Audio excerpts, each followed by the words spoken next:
Welcome to Independent Truth with Scott Atlas, my new show that brings a uniquely rational perspective to important issues facing our society today. Today's guest is Professor Glenn Loury. Glenn is an economist and a scholar, a true public intellectual in social sciences. He has worked for years on affirmative action, the Black family, and as a very outspoken person for what is sort of an unheard case for Black patriotism in the United States. He speaks with a unique voice of experience and with the necessary nuance in these very complex issues. Glenn Loury and I have a fascinating conversation today about race, equality, cancel culture, and where do we go from here if we want to succeed as a free, ethical society. So stay tuned and thanks for joining.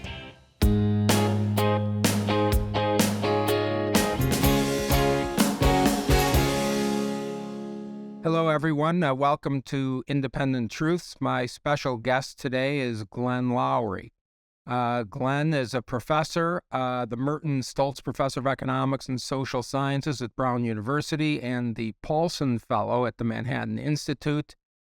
He has received many honors, a long list of distinguished awards in his career. He's been elected as a fellow of the American Economics Association. He's a member of the American Philosophical Society, of the U.S. Council on Foreign Relations. He has a very prominent CV with a BA in mathematics from Northwestern and a PhD in economics from MIT. He is an economic theorist and a scholar who has published widely and lectured throughout the world on his research and is viewed as one of the most important voices today in our country, as I think you will see during this podcast.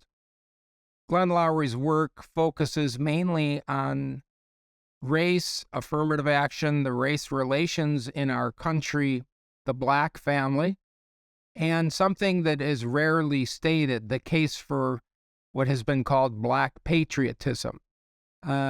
It's a great honor to have him here as my colleague and my friend. He speaks, as you will see, with a unique voice of experience, with the necessary nuances and thoughtful consideration of these very complicated issues. So I'm delighted to introduce Glenn Loury. Glenn, thank you so much for coming here. Oh, gosh, Scott, thanks so much for that wonderful introduction. I'm flattered by it, really. But it's good to be with you. I'm excited. Great, excellent. And I think, as everyone knows, you do a great podcast, and I'll give some of those details later. You've been very visible as really, truly what is legitimately called a public intellectual, and it's a needed voice today. And I think that the first thing I want to start talking about is the issue that is really dividing our country to a great extent, because, race relations and what's being said and the reaction to it today, I think is very harmful. And I'm extremely concerned about how to move forward as a country without being unified on the most basic levels. It's a very divided country, and we need to fix that.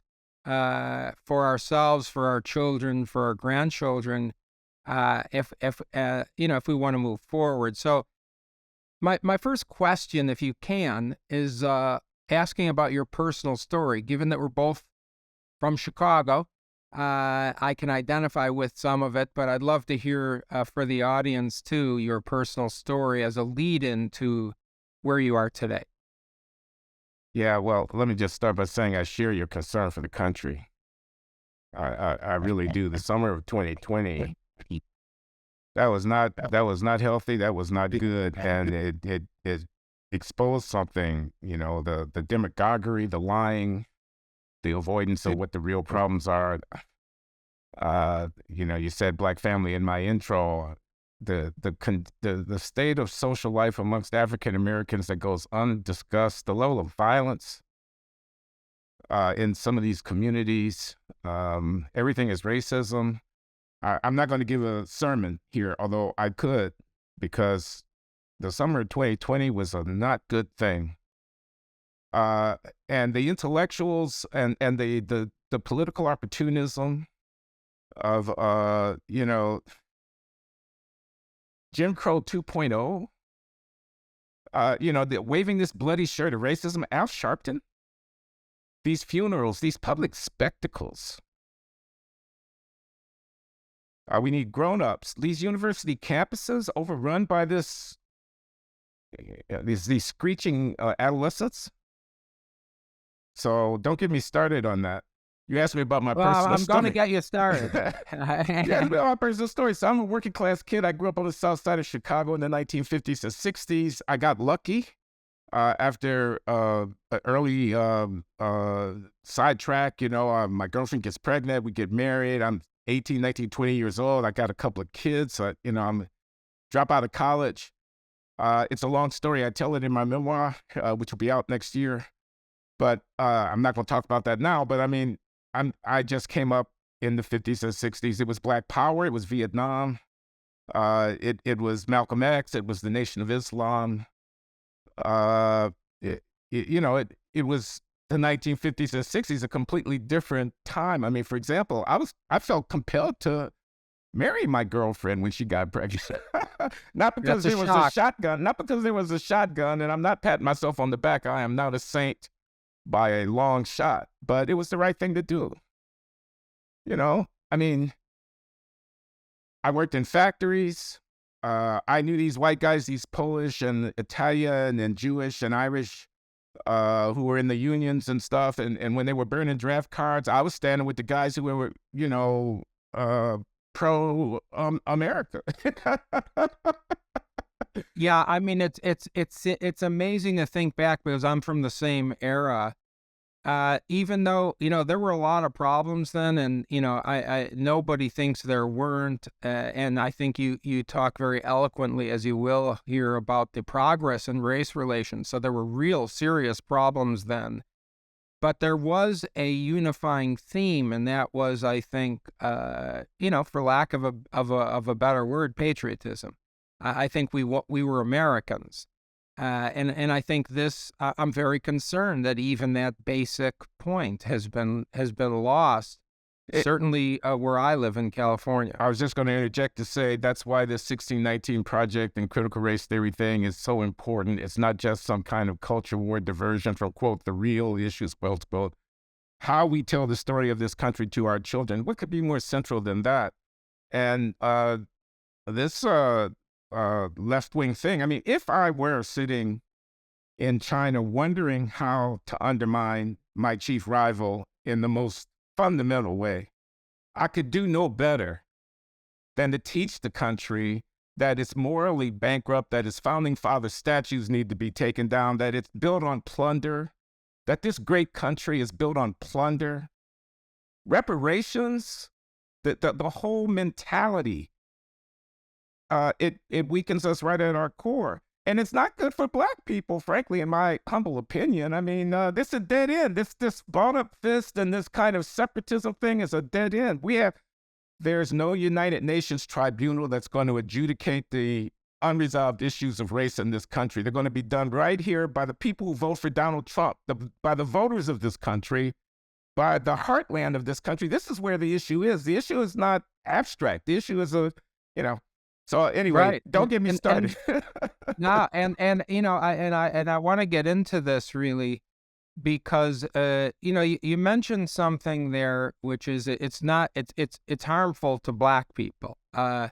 What's going on? And I want to give a couple of quotes that you have said in interviews, and like to hear you expound on that or talk about it. One is interesting of talking about patriotism. There's a quote you said, quote, "We're African Americans, but we are Americans first. We are not African in any way that's meaningful. Yes, our ancestors may have been enslaved, but they were also emancipated," unquote. I mean, I think this fundamental knowledge, and it's not just Black Americans. To me, I always wondered about this hyphenated American thing. I think this is a big change from when we were kids. Immigrants, non-African people who came here, they came, my grandparents were immigrants, they came because they wanted to be Americans. And I see something very different today. It's been building over a long time, but particularly it's really, I think, poisonous and frankly, harmful to the national fabric to have groups want to be separatists. Yeah, we agree about that. Um, it- Blacks were enslaved, but blacks were also emancipated. I mean, this point is underappreciated. Ending slavery and emancipating the enslaved people and having within a finite time their ancestors come to be full citizens of the country is a remarkable historical achievement. It's unprecedented. Was slavery wrong? Obviously, slavery was wrong. And in retrospect, slavery was wrong, clearly. But emancipation was right. And the progress over the century and a half since of the enslaved population having become by now the most powerful and wealthiest large number of African descended people on the planet. This is historic. So all this has to be judged in context, which is why I say this 1619, let's retell the narration of the country in terms of slavery, is so fundamentally wrong. Well, whatever the accuracy of any particular historical claim, the sentiment behind it is deeply flawed, in my opinion. Mm-hmm. And, I think this goes down to this idea that of the whole concept of affirmative action. And, we've seen affirmative action, you and I, for decades. And of course, there's a rationale for it, and it may have been great in many ways when it was first instituted. I don't know, but there's a quote here that you have said, quote, and it's about this idea of the 1619 project, the so-called woke narrative. Your quote is, "Woke racialism claims the American dream doesn't apply to blacks, which is a patronizing lie that robs us of agency and authenticity and self-determination and dignity. It doesn't acknowledge that we, Black Americans, possess the ability to rise to meet our challenges and carry the torch of freedom." I mean, this is to me the poison, the undermining issue here, the harms of young people, rising in the Black community, the children. I'd like you to speak to that and what's being said in schools, et cetera. I'm talking about young elementary schools and. Oh, well, there's a lot of ground there. I mean, affirmative action, which is now a half century, that we've been in this business, a special dispensation for blacks in order to overcome the effects of the past. And I mean, you could make the argument that in 1970, 1980, given the history, that you needed to have a state of exception where you, as it were, set aside some basic premises. So, because I think the basic premises of colorblindness and non-discrimination, and there's no denying that affirmative action is racial discrimination in favor of the advantaged populations. I think the basic premise of non-discrimination has got to be the touchstone. Affirmative action deviates from that, and I think historically, retrospectively, you could justify it as a transitional thing. But I mean, the court's going to have down a decision, as you know, in the higher education arena on this soon. We're well into a period where we got to be worried about what we're doing to our institutions when we embed this racial discrimination as a compensatory move, where we're changing our standards, embed that as an ongoing and sort of permanent way of dealing with this. And I mean, I think for many reasons, I think it's profoundly corrupting. I mean, I think merit. You're going to put merit on the trading block? Merit. That's the foundation of our civilization. That's not an exaggeration. Absolutely. The achievement of judging by competency as the standard for deploying the discretion to appoint, to hire, to admit, the achievement of that over and against tribalism, nepotism, favoritism, is a cornerstone of Western civilization. Okay. And particularly the United States, I think. Well, yeah, I mean, which has been a refuge for people running from the very opposite of that. So we can't surrender that. So that's just bad for the country. It's bad. But for Black people, it's especially bad. Do you want to be a ward? You want to be patronized? You want to be patted on the head? You talk about equality, and a condition in which you're only present in substantial numbers at places like Harvard because they had a lower standard for you is exactly the opposite of equality. It's frankly racist, I would think. But You you could know, go again, there. You could go there and say it betrays a fundamental lack of confidence in the capacities of African Americans, and then you decide to, oh, it's okay, you get a pass. You know, so the jig is up. I mean, let me just speak plainly. Black people have to Sure. man up and woman up. Excuse me. There are no excuses for not performing in America today. There's no excuse not to raise your children, to not know where they are at 2 o'clock in the morning. You know, so the fact of victimization does not excuse you from the imperatives of dignified and decent living. Excuse me, Scott. Go ahead, Glenn. These murderous thugs in our cities must be condemned by Black people, not by white conservatives, as exhibiting ways of living inconsistent with the dignity of our people. That would be called leadership. Barack Hussein Obama should be saying that. He's got nothing better to do. The responsibility for this precipice that we stand right on the brink of, this country, falls to these people like former President Obama. What's the point of electing a Black man to be president of the United States if he doesn't step outside of the circle of consensus and lead? So there, I said it. Now, Glenn, I think we have a huge failure of leadership in this country in so many ways.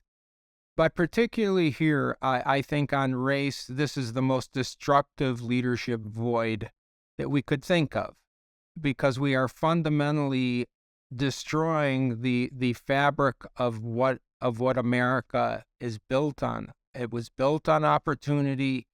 People flock here by the millions every year to come for advancing themselves and their families.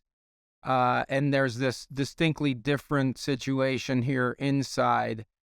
Frankly, okay, from my point of view, of course, I agree with you, propagated by what we might call the Black leadership side of the world. And I wonder why is it, and correct me if I'm wrong, but my perception is people that speak like you are speaking are rare in the talking head crowd that's on TV that says they speak for Blacks and Black advancement in the United States. Why is it rare that people address these issues head on like you're doing? I mean, what is the reason for that? Because it seems so obvious to me. I guess they don't want to have the wrong people agreeing with them. So if Donald J. Trump is saying something, you don't want to be a Black person heard to be saying the same thing. And I only give former President Trump as an example of the most extreme version of what it is that I'm saying. So if a guy, what's his name, Bloom, I think is his name, who's the wealthy advocate behind the anti-affirmative action thing that has the Asian cases in the Supreme Court. Now, I'm sorry if I don't get his name correctly. Sure. But in any case, he's been crusading against affirmative action forever. Now, you heard what I had to say about affirmative action, but you're going to be hard-pressed to get any self-respecting progressive to say anything close to what I just said about affirmative action. Believe me, I believe what I said was true about affirmative action. Bad for the country and bad for Black people in the long run. They're going to be a hard time saying it because they don't want to agree with the, so-called ideologues who are, whatever. If Christopher Rufo is against critical race theory, you don't want to be heard as a self-respecting progressive saying something that, Christopher Rufo agrees with, even though as I say, I do think this, the American dream doesn't apply to you. Ta-Nehisi Coates, this writer, the Between the World and Me, the book of some popularity 10 years ago Yes. or whatever it was. The American dream is a hoax. Don't fall for the hoax. I mean, it's all a scheme to keep you down. The cops, every time you step from your door, the cops are going to get you. This is completely disempowering. You don't have any agency.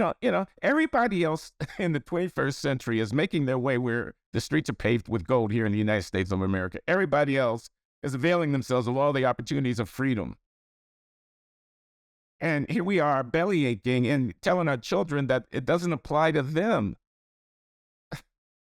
And yeah, it seems so destructive to people who are basically, kids are, relatively speaking, a blank slate of looking for moral guidance, for inspiration, for that's what parents are for. And I grew up like you did in the sort of era of the civil rights movement of Martin Luther King, and I'm shocked, frankly, at how that whole idea of Martin Luther King's fundamental point about a society blinded to color is not even spoken about today at all. If you were to voice it, you'd be written off as someone who was anti-Black. That would be white supremacy and structural racism, which was trying to weaponize King's. This is the way they talk. But yeah, because the colorblind principle leaves the ball in our court. Now, this is what I think is actually going on, Scott. I think we're in the 21st century, not the 20th century, that there have been failures to take advantage of opportunities that are created by this revolution of civil rights in the late 20th century, and that now people want to talk about the 19th century and the 18th century instead of about the 21st century, because if you do, you're forced to actually man up and woman up. One of the memories that I have, and you mentioned President Obama, was during his presidency when he sort of as a knee-jerk reaction immediately pounced on a conclusion about a very famous crime, basically. And I think this is... Are you talking about Trayvon Martin? Yes. Yeah. And, when we see this, okay, I'm white. Okay, so I'm watching all this. And, it's what you said. To me, there is, okay, maybe I'm naive here. I don't know. But I think that nothing's going to change if this discussion is led by whites. And whether you're white and progressive, whether you're white and, marching on the streets for civil rights, I think, for better or worse, it seems to me, and maybe I'm just way off base here, that this discussion, the resolution of this divided country on race is going to be fixed, or is going to hinge on Black leadership and what the Black community sort of does with this. Am I wrong in that? And I don't know how you feel about what I just said. I think it's interesting. I mean, I wouldn't hold my breath about Black leadership. I think the problem is very, very hard. I agree probably that if you wanted to really discuss the Black family and out-of-wedlock births and the gender dynamic that goes on amongst African Americans that causes the abortion rate amongst Black women to be an order of magnitude higher, fatherlessness, abandoned children, and when if you wanted to really talk about it, obviously that's the kind of thing that you'd need, to be sensitive to, people's concerns about racism and so on. So I think that's right. On the Trayvon Martin case, everybody now knows Trayvon Martin was not murdered. He was shot in self-defense. A jury just deliberated. It's been completely investigated. George Zimmerman was exonerated. At the time, President Obama didn't know that. He says from the White House briefing room, if I had a son, he'd look like Trayvon. He goes there He's the commander-in-chief and head of the legal establishment of the most powerful country in the history of the world. The fact of his election symbolizes historic turning of the wheel with respect to race in the country. And he goes there. So that was a lot worse than an opportunity lost. Definitely. As you know, the Trayvon Martin and the Michael Brown thing in Ferguson, Missouri, gave rise to this circumstance that we inhabit today. This was an absolutely critical moment. When riots broke out in Baltimore after Freddie Gray died in the back of a police cruiser or a van, and riots broke out, the president had an opportunity, this is President Obama, this is Barack Hussein Obama, had an opportunity to say, get your butts back inside your houses, and if I get your photograph looting or throwing a projectile at a police officer, I'm going to see that you get locked up. That's what needed to be said from the Oval Office. Exactly the opposite was said. You have to understand. So I don't, I almost was going to say the word forgive. I don't forgive him for sending Al Sharpton out as ambassador to Black America from his administration. I'm sorry. That is mismanaging your portfolio on the most important issue for which it would have made sense to have you elected in the first place. I think that is so right. In fact, anecdotally, I think we all know a lot of people who were white who voted for President Obama with the hope that the racial issue would be healed rather than inflamed. I mean, this was actually a goal, I think, of many, many people who voted for President Obama. I'm sorry. I was going to say Al Sharpton again, and I apologize. Eric Holder. Yes. Goes to Ferguson, Missouri, and creates an injury with this phony, statistically flawed report about policing and racial disparity in Ferguson, Missouri, when the facts of the case at hand, the police officer, whose name I forget right now, shooting Michael Brown under attack, was the only thing that was really of issue here. I mean, they're gaslighting us. They think we're not paying attention.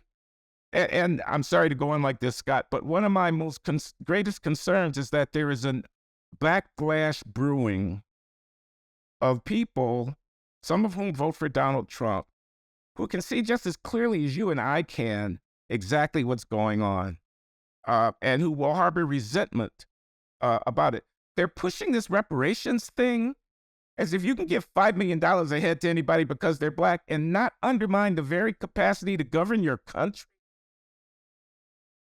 Yeah, I mean, I'm sitting here in the heart of reparations land. Yeah. North of the San Francisco Bay Area. And I'm shocked at, it reminds me of a lot of things that we've seen over the past few years with the pandemic management, et cetera, a complete denial of the obvious. But I am shocked that there are actually any honest people who think this is a good thing and makes sense in any way on so many levels. And I wonder who's speaking about reparations? I'm sitting here immersed in the San Francisco Bay Area a lot of my time. I wonder how this is playing where you are. You're on the East Coast at I used to think Brown was a very progressive university until I see what Stanford is lately. Brown is now the sort of center-right university compared to Stanford. But I wonder how this whole reparations topic is playing, particularly where you are, and I want to talk ultimately about the campus environment in general, but with this reparations issue, what is being said about this on the East Coast, for instance, or where you are? To be honest with you, I don't actually know what people are saying. I mean, I don't hear that much talk about it. It's not an agenda item for action in any legislature or anything like that. I mean, on campus, I'd have to assume if you took a poll, it would be 60-40 or 70-30 in favor. Yeah. I'm teaching actually my seminar on race right now, and we're this week 7, week 8. We're at the reparations part of the syllabus. They're on break, and I've given them some stuff to read. They'll be back. But there's not a whole lot of energy. I mean, it's not as if it's an immediate thing that people are pressing. Okay, this may be a Bay Area fetish or something. I think I just fetish don't is the know what. right word, actually. I think that's exactly the right. I mean, because it's symbolic, isn't it? Yes, it It's is. a genuflect. It's a kind of virtue signal. And the whole rhetoric. It's so disempowering. Black people's fate is determined by the fact that my great great great great great grandparents didn't get 40 acres and a mule. Gosh, I mean, and by the way, the wealth disparity. The economists tout the wealth disparity. Where do they think wealth comes from? Actually, there's a good study by the Boston Fed guy, Jeffrey Thompson is his name, of, looking cross-section at variations in wealth and trying to correlate that. And a lot of it comes from Social Security and pensions, invested pensions that you have in your workplace. And it turns out that human capital, education, and occupational achievement and a long tenure at a good-paying job is the most important determinant of wealth. Duh. I mean, as if wealth falls from the sky or it gets handed to you by your parents. So, uh, uh, Yeah, I can't think of anything more harmful than overtly pitting people against each other on the basis of race, which is, I sort of think of it this way too, Glenn. Okay, I was raised in a certain socioeconomic environment. I was basically a lower class socially white in Chicago in the suburbs when I was a kid, and we didn't. Now, okay, I'm just speaking from my own perspective, but seems to me we didn't think anywhere near as much about race in those days as we do today.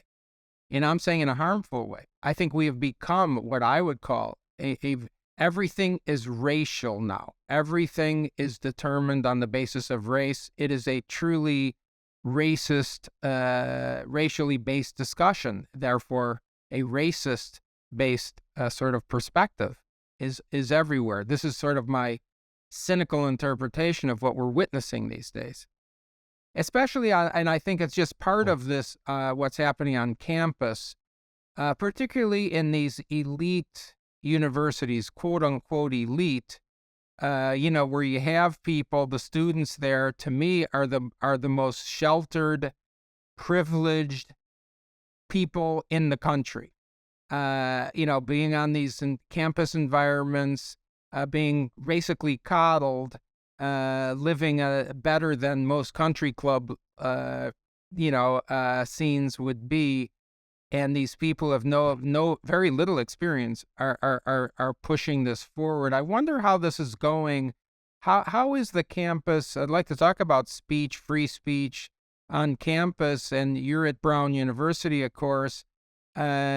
So two things I have. What is your perspective on what's going on these campuses? And then I would like to also make sure I talk about, or let you say, how you are being received, because I think, in my perspective, you're such an outlier. And that term, by the way, has been used about me, and I take it as a huge compliment, and so I give it as a compliment.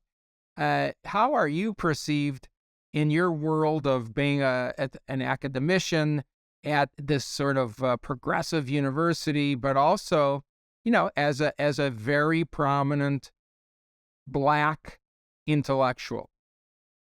Oh, okay. A lot could be said here, Scott. I think I'm kind of sui generis. They kind of look at me as I'm such an outlier that I'm kind of a thing unto myself. That I'm this phenomenon you know. So I'm ignored more than I am anything else. I mean, I'm spouting off to the world. I got a podcast. I get, noticed and everything. And so I'm certainly having my impact. I'm having my moment, as it were. But as for my colleagues, I think they basically kind of stand off and kind of bemused or befuddled or infuriated, this guy, So But I'm this in guy. somewhat in silence, rather than overt criticism. Exactly. Now I have students. I taught a seminar a couple of years ago for 2 years running called Free Inquiry in the Modern World, which I developed with this outstanding young man, David Sachs is his name. He's now a first-year law student at Stanford, where they don't allow federal judges to give speeches if the Federal Society has invited the judge. Absolutely not. But we call Not it free. allowed where the winds of freedom blow. We call it the course Free Inquiry in the Modern World. I taught it to 20 eager undergraduates from all, as it were, positions on the political spectrum. I mean, they weren't only or even mainly conservatives. They were 19, 20, 21-year-old kids, and we read classics like John Milton and John Stuart Mill and whatnot. We read contemporary stuff, and we talked about cases. We read excerpts from Justice Clarence Thomas's biography, My Grandfather's Son, and other controversial texts. And we got along just fine. And I think I'm appreciated as a plus for the university, but I'm thought of as an oddity. But as far as free speech is concerned, where are the adults in the room? This is Mitch Daniel, president of Purdue University until he stepped down. I had a convocation on, his transitioning away from being president, but he just represents this exemplar of what I think university leadership should be.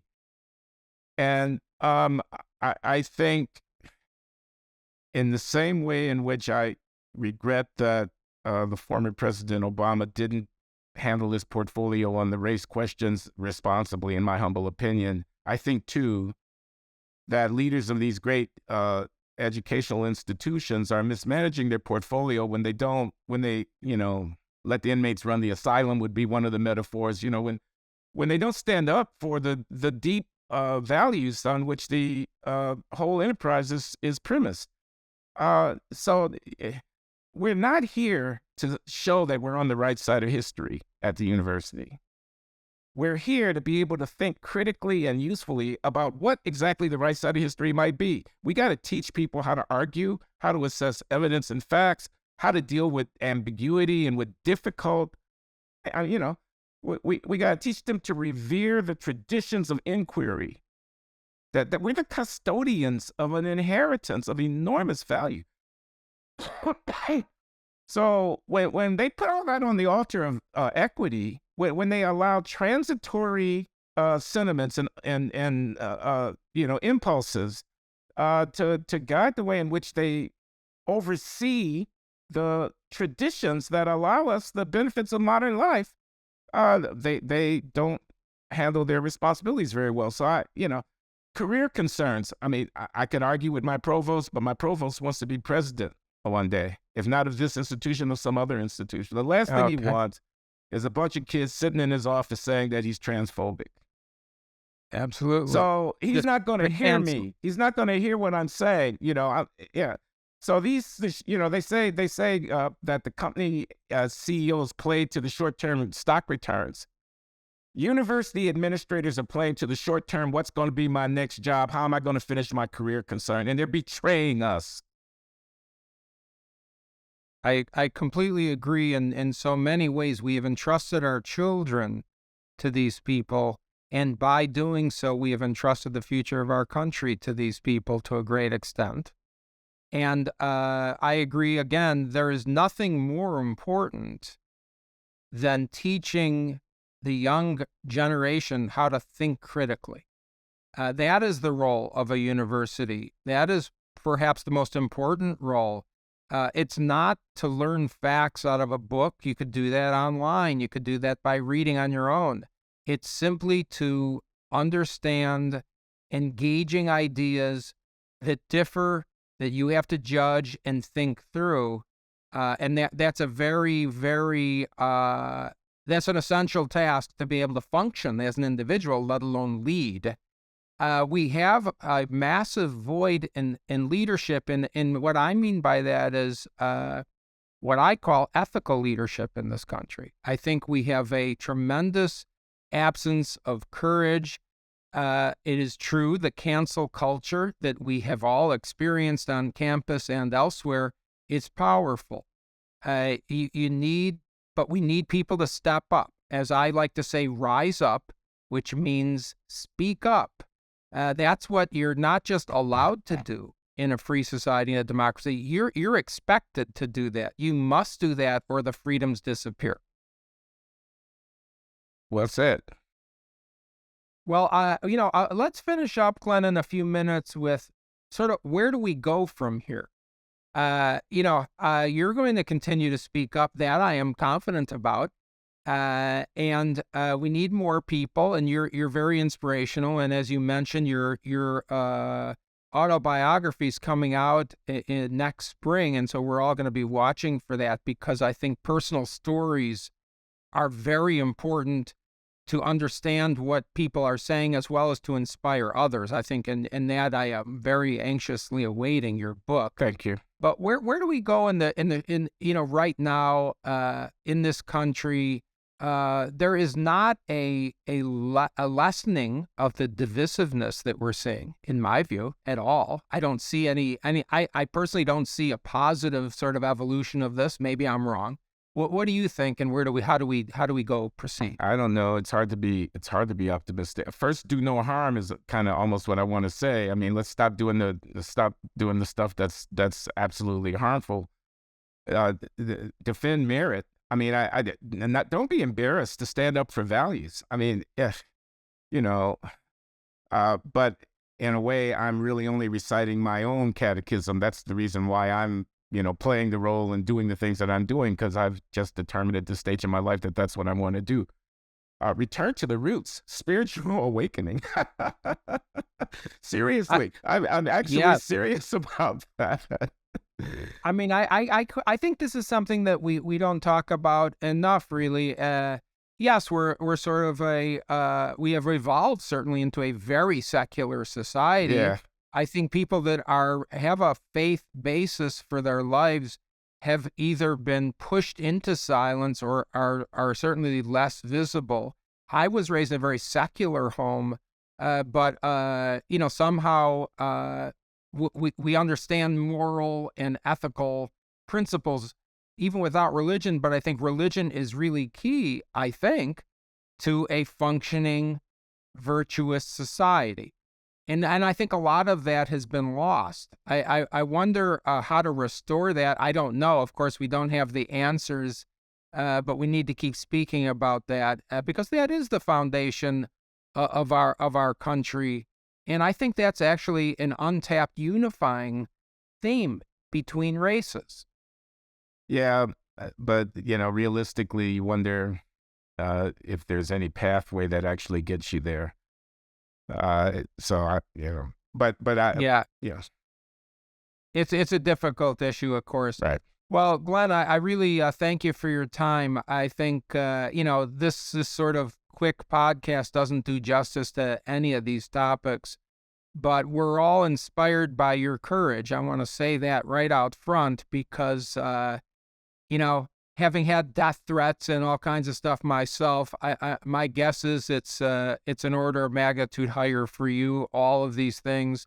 But we are thankful that people like you find it that it's just too important to ignore. These issues are fundamental, and if we don't speak out on these things, who will? So thanks again, Glenn. Really appreciate it. Hope to have you back. I look forward to coming back, Scott. It's been my pleasure. Thank you. Thanks for listening to Independent Truth with Scott Atlas today. If you want to find out more about today's guest, Professor Glenn Loury, check out his Substack, his Twitter, and his own podcast. And don't forget to subscribe to the show on YouTube, Spotify, Apple, Google, and anywhere else where you're listening to podcasts right now. I'll see you next time.